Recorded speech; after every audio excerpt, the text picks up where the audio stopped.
And action. Welcome to another episode. This is episode number 10 that we're doing here now. And on today's tap, we're going to be reviewing Minions: Rise of Gru, which came out this week. We're also going to be reviewing a little under the radar film called The Forgiven, starring Jessica Chastain and Ralph Fiennes. And then we got a little bit of news to cover, but it should be a pretty short episode. So with that, Pete, let's get right into it with the Minions Rise of Gru review. What are your thoughts? Minions: The Rise of Gru is a great movie, certainly for kids. Kids are going to go bananas over this. It's funny. There's a lot of action. The characters are really good. The villains are really good.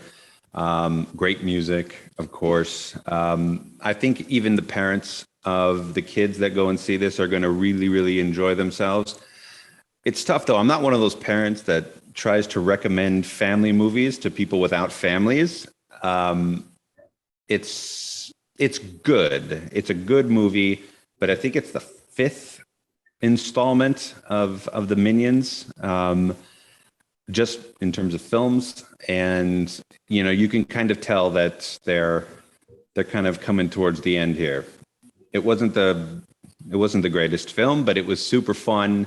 I recommend it highly for, like I said, all kids and parents to go and see for sure. What did you think of it? I would say very similar. I think it's entertaining. I think it's worth watching. To me, it really just boils down to, I feel like this is like the hot button question is like, you either like the Minions or you don't. And I feel like if you like the Minions, then I feel like you're going to enjoy this movie. I like them personally, so I found it funny. I like their humor. I just like how they, kind of kick the shit out of each other, and they just have fun, and they're not that bright. And I love the little jokes they do with all that. I didn't go with the family. Obviously I don't have any of that, and so like I said, I think that the turning point is just simply, do you like those characters? I think from the people that I talk to, like that's the biggest kind of hot button part of it. Like even a couple friends that we know, they're like, yeah, I mean, it's okay. I just don't really like the Minions, right? So it's like, okay, well, yeah, if you don't like the Minions, I feel like that's a big part of the comedy in this. And I mean, Steve Carell is obviously great in this. I'm kind of with you. I apparently I missed a Despicable Me or two. There actually is going to be one more Despicable Me. I just looked it up. So it'll be number 4, but I missed 3. I thought I watched them all. I did this huge crunch of preparation for this film to make sure I was up to date. But like I said, man, ultimately I would recommend it if you're into the Minions. And I find them funny. I like their humor. I actually like this film more. So I probably have a weird list compared to a lot of other people. I want to hear kind of your ranking of it. So I didn't see Despicable Me 3. So I'll exclude that from my list. But like if I had to rank them from 1 to 5, my number 1 favorite of all of them, I think, is Minions. And the reason why I like Minions the most is I like the origin story about the Minions and how they kind of, started all that. Like I thought that was really clever. The humor there, I thought was pretty awesome. So that's my favorite. I would say Despicable Me is number 2, the original. And I would put this right there with Despicable Me. So I'd probably put it just under, just because it's, the original usually gets extra points for being the original. But I would put it right under there in terms of entertaining and humor. There's some really funny scenes. The singing, like when they start singing taps and stuff like that, I thought that was just super funny. So like I said, I enjoyed it. Despicable Me 2 is probably is below that. So I don't know if that helps people with their gauging of where I put this movie, but to me, Despicable Me 2 is the lowest. I'm probably going to assume Despicable Me is probably lower than 2. If not, maybe it's above 3, but I would say this is, like I said, Minions, Despicable Me. I would put this one right after that. So I thought they did a good job overall. The Vicious Six concept I thought was interesting. Right. And so, basically just a summary of what the movie is to get you guys into sort of what you can expect out of this film. That you've got little Gru and he's got all of his minions around him, and they're all living in his mother's house, and she's not happy about it. And there's a group called the Vicious Six, who are like the six greatest evil villains of all time. Yeah. And the Vicious Six, they kick out sort of the main guy, the guy that started it all. Wild Knuckles, it was his name. And he was Gru's hero. And when little Gru gets accepted, his application gets accepted to sort of try out for the Vicious Six. Hilarity ensues. That was played by Alan Arkin, by the way. Right. There was Jean-Claude, right, who was like a guy with a lobster or a crab. Yeah. And I think Dolph Lundgren played Svengeance because he was Nordic. I don't know exactly from where, but so basically everybody thinks that this guy is dead, Wild Knuckles, and even Gru does, and he's bummed. But then ultimately he makes contact with this guy, and then they sort of join forces and try to get rid of the Vicious Six. And it's quite adventurous. It's quite cute. Like I said, I ranked this one fifth only because for me, in being in animation and with 5 movies, I mean, it's so hard to have the 5th movie be like really, really great. Now it's been a while since I've seen 2 or 3 as well, but Despicable Me, the first one it's the one that started it all. So for me, that has to be number 1. But I'm with you about Minions. I think the introduction of like Sandra Bullock as Scarlet Overkill was an amazing addition to the series, because it was the 4th one, and you're like, well, what do you do? Yeah. And you bring in a big hitter like that, and it was great. And then I put the 3rd one just because there was like the twin brother, and that was like super funny. And then number 2, and then Rise of Gru. I mean, but my overall, like, if you have a family, it's a 90%er. I mean, you definitely take your kids to go see this movie. They're going to want to see it a million times. Obviously, don't pay for a million tickets. Just wait for it to come on streaming, but go see it for sure. If you don't have kids, it's a solid 70 for me. It's cute and it's fun. And I think that people, if they're just looking to have a good time and not looking to learn anything or, dive into cinematics at depth, then, it's fine. It's a fine movie. Yeah. I think it's a very fair evaluation of that. Okay. Awesome. Thank you, Paul. With that, let's move into our first list, which is the top 5 Steve Carell roles. And obviously, this is film and TV. I don't want any debate on this one, Pete. This is roles. I made very specific on the script on this one. This was so much harder than I thought it was going to be. Like, I just started listing them out, and I'm like, man, he's been in so many great movies, and TV, obviously. Yeah, and I think for the struggle for me is to like, not to spoiler in my list, but for me, he's done some serious roles too that I think he's done well in. But I just love him in so much of the comedy stuff because he's a legend. And unfortunately, I didn't put any of his serious roles in there just because it's like my list is pretty solid in terms of like I don't see much wiggle room with these. But me too. I feel the same way. Yeah, I can go first for sure. Yeah, like 2 of his serious roles that were really, really good. I couldn't put them in because of the same thing that you were saying. It's like there's just so many classic, dare I say, iconic roles that he's done that you just can't keep off of this list. Yeah, for sure. So for me, I just put Bruce Almighty because I know he did Evan Almighty as well. But that was really the sort of first time that I remember seeing Steve Carell. And when he's sitting at that news desk and he just starts going Classic. crazy. Like, I'm like, this guy's next level. Like, he's super great. Yeah. Number 4 is sneaky. It's a sneaky great movie, and that's Crazy Stupid Love. I need to watch that. It's on my list. He's so good in it. Who he's the guy that loses his wife and he has no game. And then you got Ryan Gosling, who's just ripped all to shreds, who's teaching him how to be cool. And then he turns into this kind of like cool guy and kind of played a dual role in this movie. And he's super funny and he's kind of serious. So it's a little bit of both. You get a little taste of both. Yeah. Number 3 for me is Anchorman. I think not only just the films themselves, but if you ever on YouTube, if you ever see the outtakes, like his outtakes are just ridiculous, like, gut busting. They're hilarious. I almost spit stuff out of my nose. So funny. Number 2 for me is, his greatest film of all time. That's 40-Year-Old Virgin. And number 1, how can you not have The Office? That's just like, it's. Yeah. I mean, that's going to be a no-brainer. That's a no-brainer for everybody. Beautiful list, by the way.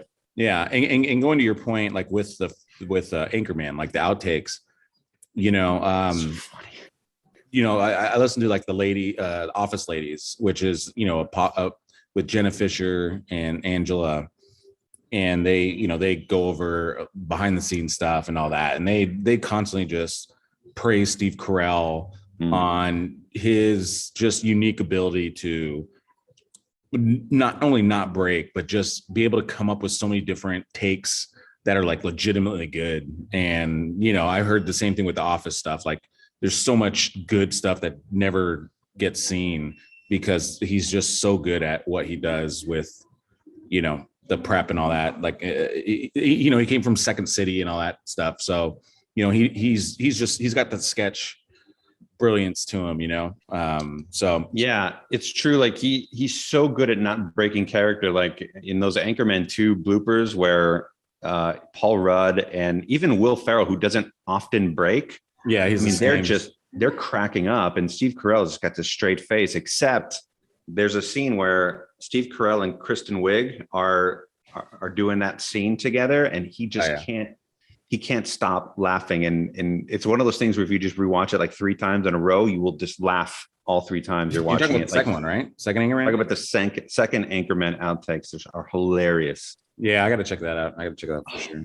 Yeah, when I've heard too with Steve Carell, and this is from the Office Ladies podcast, but they just talk about how he like takes pride into trying to make people like lose character, break character. You know what I mean? And when you got somebody that has like that chip on their shoulder in comedy, and like, and Will Ferrell's kind of the same way. It just leads to pure magic because they have that second gear that it goes almost to like a spiteful level of like they're trying to make you break, and it's such a deadly combination. But if you as an actor can tap into that, I mean it's deadly, and everybody wins. Obviously, like that's what makes this kind of comedy awesome. What a great exercise in like trying to hold that character. If you're in the outtakes kind of mood, you go see the Dinner for Schmucks outtakes as well, because Steve Carell just tries to make Paul Rudd laugh the entire time, and he does. He succeeds every time. Like he just just does like this weird thing, and like Paul Rudd just like, you son of a bitch, like, please don't do that, because I can't not stop laughing now because you just messed me up. I love it. Again, that's the brilliance of it. So I mean, my list is pretty similar. We have one discrepancy. So my number 5 is Gru, Despicable Me. I think Steve Carell does such a good job of encapsulating the role, and then kind of his blend of comedy also with the serious roles. You know what? That was a mistake of mine. I should have put Despicable Me in there. Yeah, it was a big mistake, which is why I'm going to win the list. Darn it. Because everything else is the same. So, So for all our fans there, Pete just admitted a loss here. So let's note that.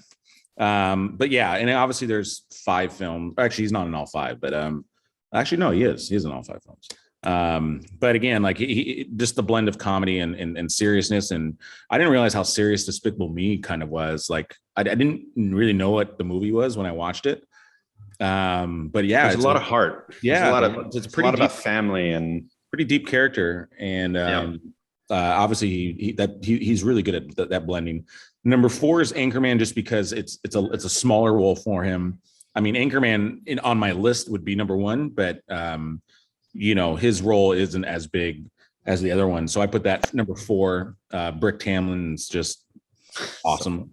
I mean, I love Lamp Pete, so. Yeah. Number 3, Evan Almighty, Bruce Almighty, like you're saying. This is when, like you're saying, this was the transformation where, hey, this guy can carry a movie.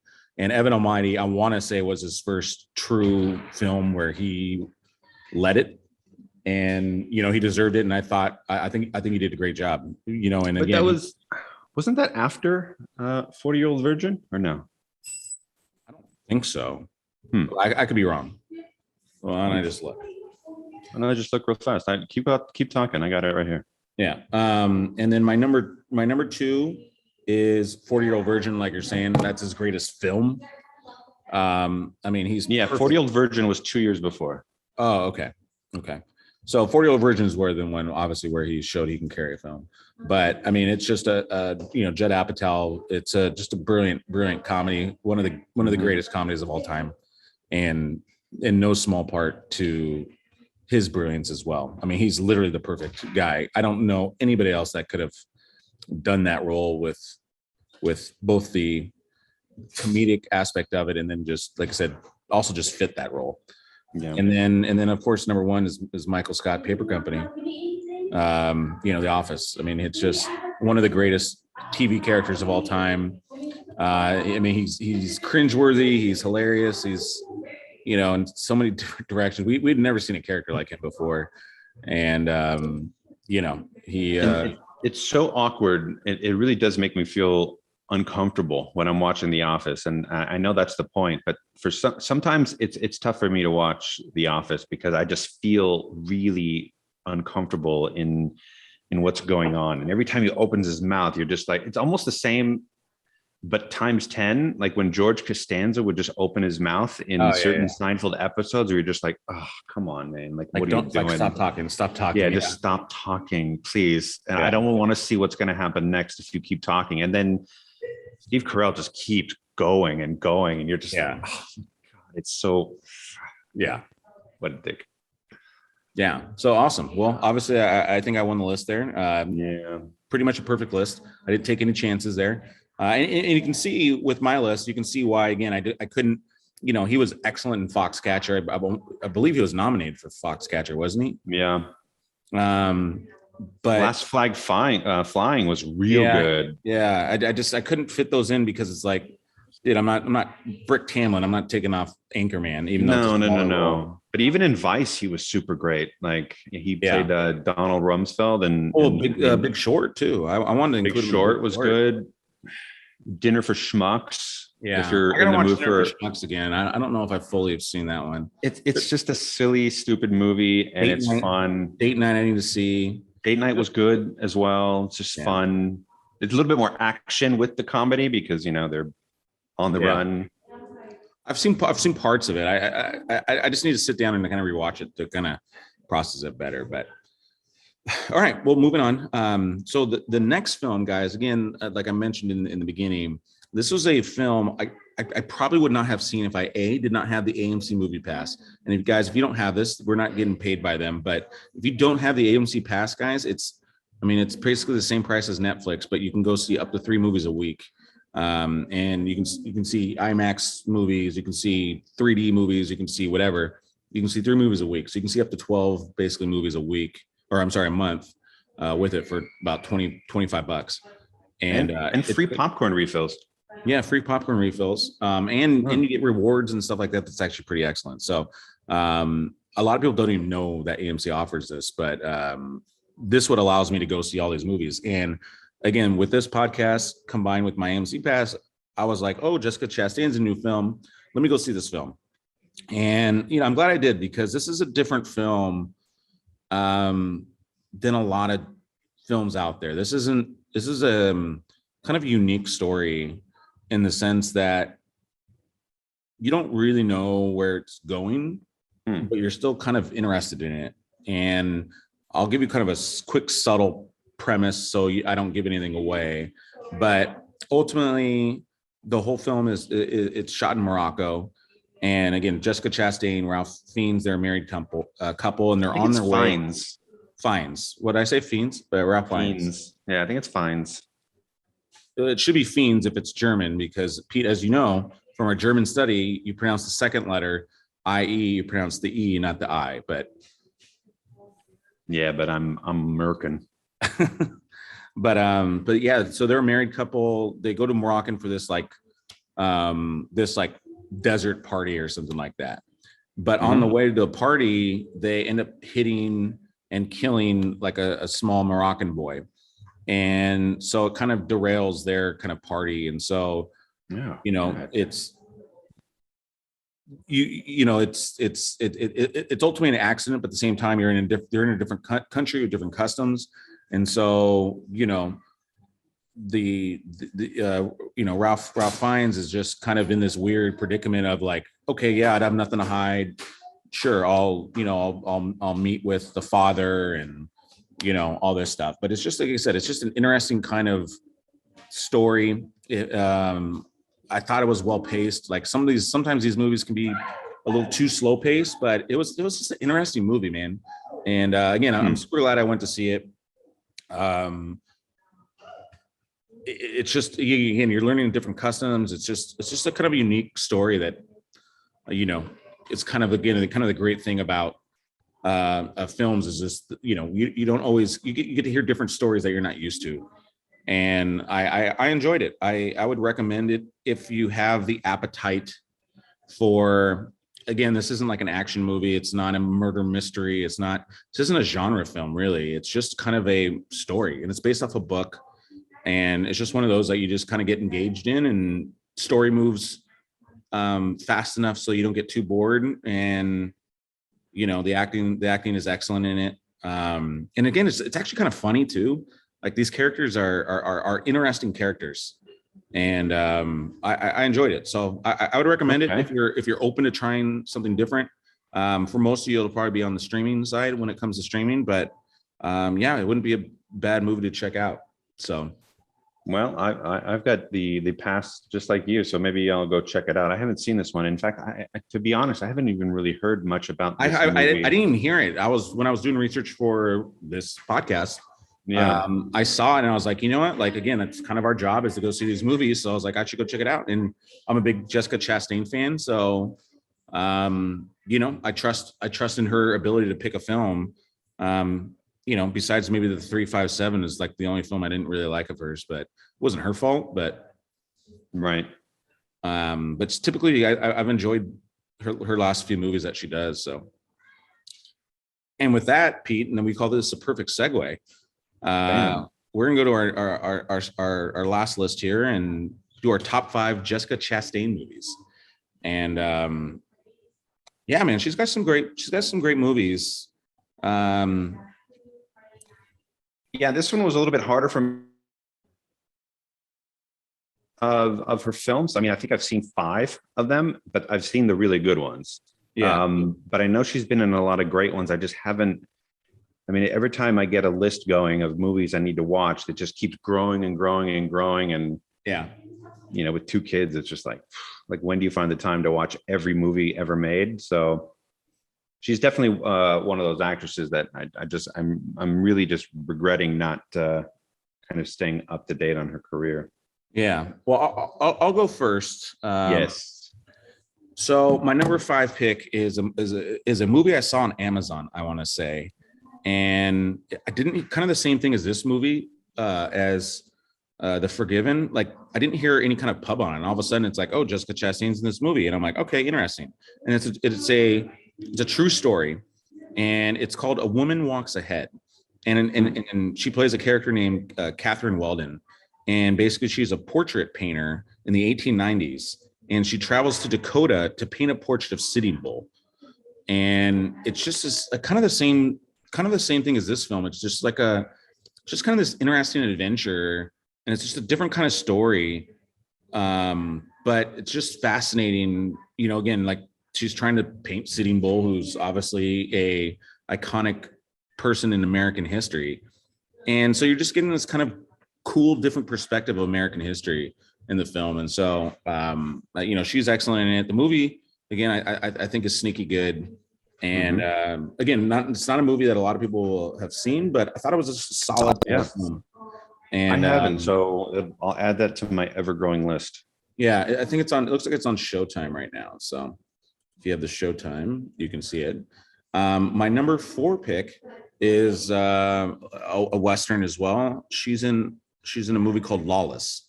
Tom Hardy's in it, Shia LaBeouf, Guy Pearce, Jason Clarke, just a bunch of solid people. Nick Cave wrote it, and he's also a composer. I really like Nick Cave. But it's a solid movie. It's a Depression era, about bootlegging. But have you seen Lawless Speed or no? No, I haven't. But I mean, that's right up my alley. Yeah, I mean, I would put this one up higher than all these other ones. Lawless is a very, very good film. Definitely like that one. Yeah, someone told me kind of the same thing about it. Like, oh, you got to see Lawless. Like, it's really good. Tom Hardy like crushes in that one. He kills it every time. My number 3, and I actually got to interview the real life one. Actually, not me personally, but my old company did an interview with her. But it's Molly's Game, and that's a really, really good story.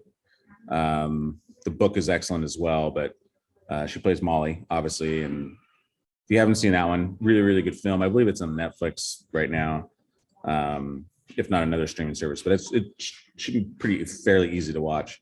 My number 2 is also kind of a smaller film called Miss Sloane. And this is like the film that really, really like.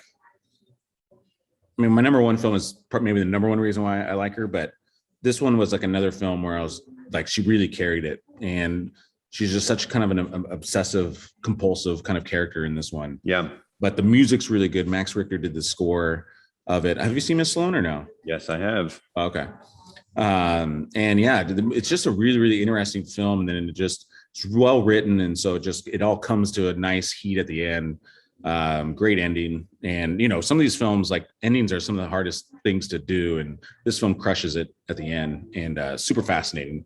And then my number 1 should be pretty much a no-brainer, but Zero Dark 30. This is to me, the film that really launched her into an A-list level actress.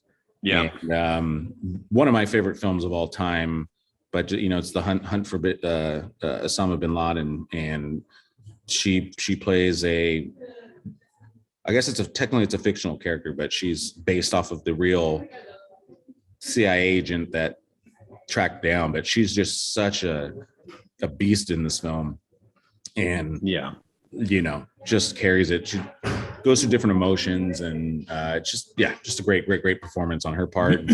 Great film. So yeah, that's my top 5. It's a beautiful top 5. It's going to be a lot better than mine. Like I said, full disclosure, mine is less knowledgeable, but still nonetheless, it's super good because I mean, I just loved her in all of these movies. Number 5 was obviously not both, but was it as Beverly Marsh. Like, I want to include super that. Good. She's super good, and I think I didn't really love the remake as much as I loved the original, but I thought that she did a great Beverly Marsh. Beverly Marsh was one of. I still thought for a remake though, it was an excellent remake. Yes, and like you're saying, it had a lot to live up to. Original. I'm so attached to the original, but I thought when they casted her for Beverly Marsh, I'm like, oh, she's perfect. Like, she's the best kind of redheaded actress. Yeah, so that was actually going to be my number 5, and then I went with kind of this unheralded woman walks ahead, just because I wanted, a little bit of shout out to some smaller films of hers. So sure, which is good because we need to broaden our audience's mind here. That's right. But Beverly Marsh was such an important character in the original, obviously, and in the book. I mean, she's so central to all of those boys. She's sort of the glue that holds everybody together, and so you really needed somebody. She's technically kind of the main character. Yeah, you needed somebody to really kind of step up for that role, and I thought they casted her perfectly. Number 4 for me is Miss Sloane, for the same reasons. It's just a great movie. Number 3 was Zero Dark 30 for me. Whoa.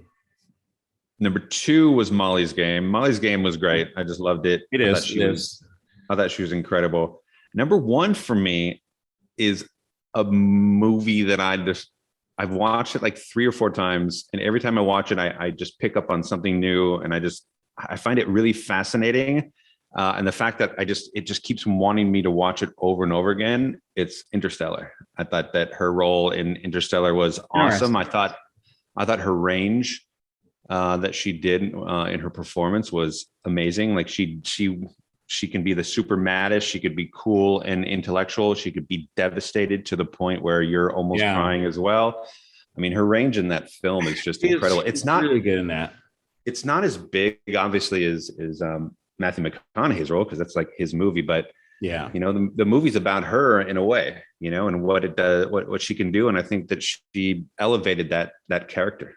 Yeah, and obviously, like you're saying, her younger self obviously is a major character in that, and that's good. Yeah, I mean, like that, and even like The Martian. Again, like they were just two smaller roles, which is why I didn't include them in mine. But that Interstellar would have been right there, number 5, if not number 6 for me.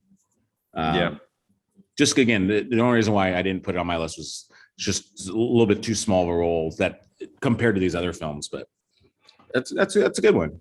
Number Thanks. 1, I don't know about number 1, but I just saw a full range on her, and that's why I was just drawn to it. Yeah, I mean, dude, she's excellent in everything she does. I'm never disappointed with her. So awesome, man. That's a good list. Okay, thank you. Look, we are almost done, guys. We just pretty much. I just have two more stories, Pete. Unless you have anything else to add, but just a couple little things here and there that we just kind of throw out there, and just to keep people informed. Yeah. So go ahead. Our new-ish segment, Yippee-ki-yay. Taron Egerton met with Kevin Feige and the Marvel team, and is basically openly auditioning to become the next Wolverine. Yeah. And so I know Marvel fans are awaiting, kind of the full X-Men entrance into the MCU. We got kind of a small glimpse in Doctor Strange, Multiverse of Madness, but we still haven't had the full introduction. And so, what do you think about Taron Egerton as Wolverine? I don't know if I'm yippee-ki-yay on this or not, because I mean, he was good in Kingsman. I don't know. It's just such tough shoes to fill. I mean, Hugh Jackman just, he killed that role, and you can't not picture him in the role. So, trying to imagine somebody else doing this role is really a challenge. Yeah. I just don't see him as tall enough, or I mean, Hugh Jackman. I don't think Hugh Jackman's that tall, is he? Or no, he's 6 foot. I mean, but he looks tall. I mean, but he's also jacked. I mean, unless this guy just completely just packs on some massive muscle. He was pretty jacked in Kingsman. Wolverine jacked? Well, I think obviously you got to train a little bit harder for Wolverine. But I'll tell you this. I think he's got the look. Like when you look at him, he's got kind of that chiseled jaw. I didn't hear any of that. You cut out. I didn't say anything. Oh, okay. Chiseled jaw, yes. Yeah, and he's got the chiseled jaw. He's ripped. I think you're saying he's got to pack on some pounds. But I'll say this, kind of the same point as like when James McAvoy was taking over the mantle for Patrick Stewart. You know what I mean? Like Patrick Stewart is the perfect, Professor X. But I thought McAvoy did great. That's a little no. I guess if they're going to go with a younger version, right. I think he fits the mold. The only other guy, and I don't know if this is even the only other guy I would say that's young that I would say like, okay, would be like Zac Efron, but just because he's also ripped. But I don't know if Zac Efron, I mean, I don't know. Firestarter kind of killed it for me with him. Yeah, but I think he can handle it though. Like, I wouldn't be upset about it. I mean, look, I'm going to give anybody a shot, and obviously, sure. I love the fact that he's. I would say I just love the fact that he's going for it. You know what I mean? I think that's just a commendable for Taron Egerton, because he's played Elton John, that's not an easy role either, which he crushed. And he also played the that skier guy, right? The Eddie the Falcon or whatever, or Eddie Eagle. Oh, with Hugh Jackman. With Hugh Jackman, right? Yeah, he was good in that too. I mean, look, he's good. I mean, don't get me wrong. It's just tough for me to imagine anybody other than Hugh Jackman in this role. Yeah, for sure. It's tough. Yeah. All right. Some other like little one-off yippee-ki-yays, and then we can move to a couple news notes and then call it a night. Yeah. Con Air director Simon West has revealed that he'd be open to a possibility of remaking the classic 1997 movie as long as it would be in space. Are you yippee-ki-yay with Nick Cage and Con Air in space? I don't know where the script would go. That would be, I guess, my biggest issue, because there's no script what you just said right now. No, there's not. It's not even, especially even with Nicolas Cage's character. I don't see how Nicolas Cage would ever be involved in another quote unquote Con Air, because that was a freak accident why he was involved in the first one. Right. So you start really suspending belief when once in a million chance and you do it again. You know what I mean? Like, I don't know. I would say I'll play. I love the movie, so I guess there's a part of me that would be yippee on it, but the other part of me is just like, I don't even know where that script is at. So, well, they need two things in the remake. They need another villain whose name rhymes, like Cyrus the Virus. Yeah, and then they need to have a bunny, so he can just go, put a bunny down. Put the bunny down. Yeah, like I said, I would say I'm gonna reserve my yippee-ki-yay. It was so bad that it was good. Yeah, I'm gonna say I'm gonna reserve my yippee-ki-yay only because there's too many questions that need to be answered before I would even want to see it. I mean, you know me, I'm gonna see it regardless, but of course you would. For it to actually work and be a successful film, like, yeah, in space. Yeah. The other thing is the first teaser trailer came out for Hocus Pocus 2. The same cast from the original is coming back. It drew the most views on Disney Plus in the first 24 hours, more than anything that's on there. Even the Marvel movies, like, just beat them out, like, completely. Like something like 43 million views in 24 hours. Yippee-ki-yay or bleh? I didn't see the first one, so I would say no. Yeah. I'm not really interested in it. My wife and my daughter are huge fans of Hocus Pocus, so I know that they would be pumped for number 2. Yeah, I never really saw the first one except for bits and pieces when I was watching movies with my daughter. Yeah, and yeah, whatever. Yeah, it'll be fun. It'll be fun, probably. Yeah, I mean, if obviously we're forced to watch this on that podcast, then I would watch the first one, of course. And right, it sounds dreadful. I feel like I just wasted a day, but all right. Yeah. Full day of this is what we signed up for, I guess, right? Yep, we have to do it. Yeah, it's called taking one for the team, buddy. That's right. The last one is one that you sent me, which is a follow-up to Romeo and Michelle's high school reunion has been discussed, and it seems to be heading in the right direction, Paul. I know that a lot of people love this movie, but I never saw it. Yeah, I think I saw it, but it didn't do anything for me. Yeah. I mean, I love Mira Sorvino. She was my fake girlfriend, I think, at one point. Yeah. I mean, I like Lucia Kudrow as well. But I don't know if I might have been too young, so maybe the film just didn't resonate with me. But yeah, I don't know. A remake to that seems almost like senior year. Like, oh, it's a remake or is it a continuation? Or like a continuation, but still, I mean, they're 20, 30 years later, no? I mean, yeah, I mean, they're in their 60s, 50s. So they're going to be 60-year-olds going back to high school? I think they're 50s, actually. It's terrible. I just upaged them, which is... Yeah. I think they're like 90. Yeah, it's terrible. And then lastly in the news, not a lot of news, guys, so we're keeping it light. But Denzel Washington is in line to receive the Presidential Medal of Freedom award, which is a pretty incredible achievement, especially. Congratulations, Denzel. That's right. And, that's a big deal. Great thing. Denzel Washington is well-deserved. He's impacted many people with his performances, and, a stand-up guy, even when, just to show what this guy, who he is as a person, when Will Smith was dealing with all of his stuff at the Oscars, guess who's in his ear, trying to help him through the moment is Denzel Washington. You know what I mean? So well-deserved award. It's one of the things I do like about quote unquote our country is this actual award, because it's given to various people, different industries and things of that nature, and it is a big deal, especially for a civilian. It's one of the highest honors you can receive. So congratulations.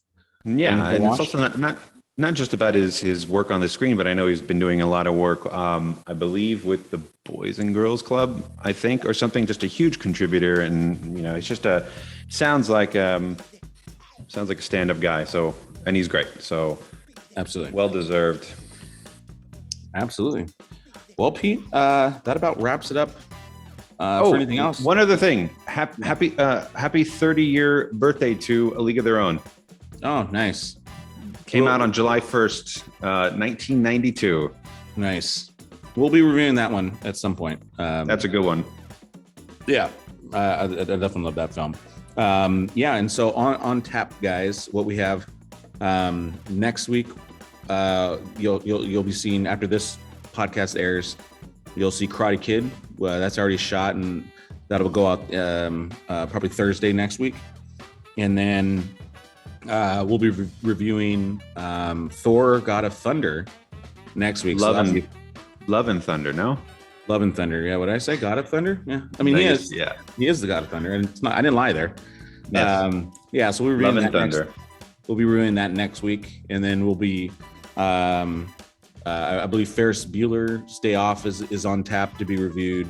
Back to the Future, amongst other films. So we got a nice little lineup.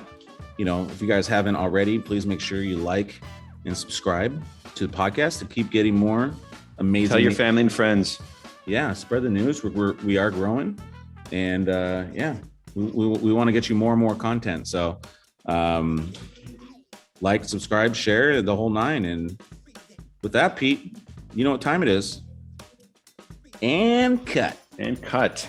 Thanks, guys. Bye. Bye.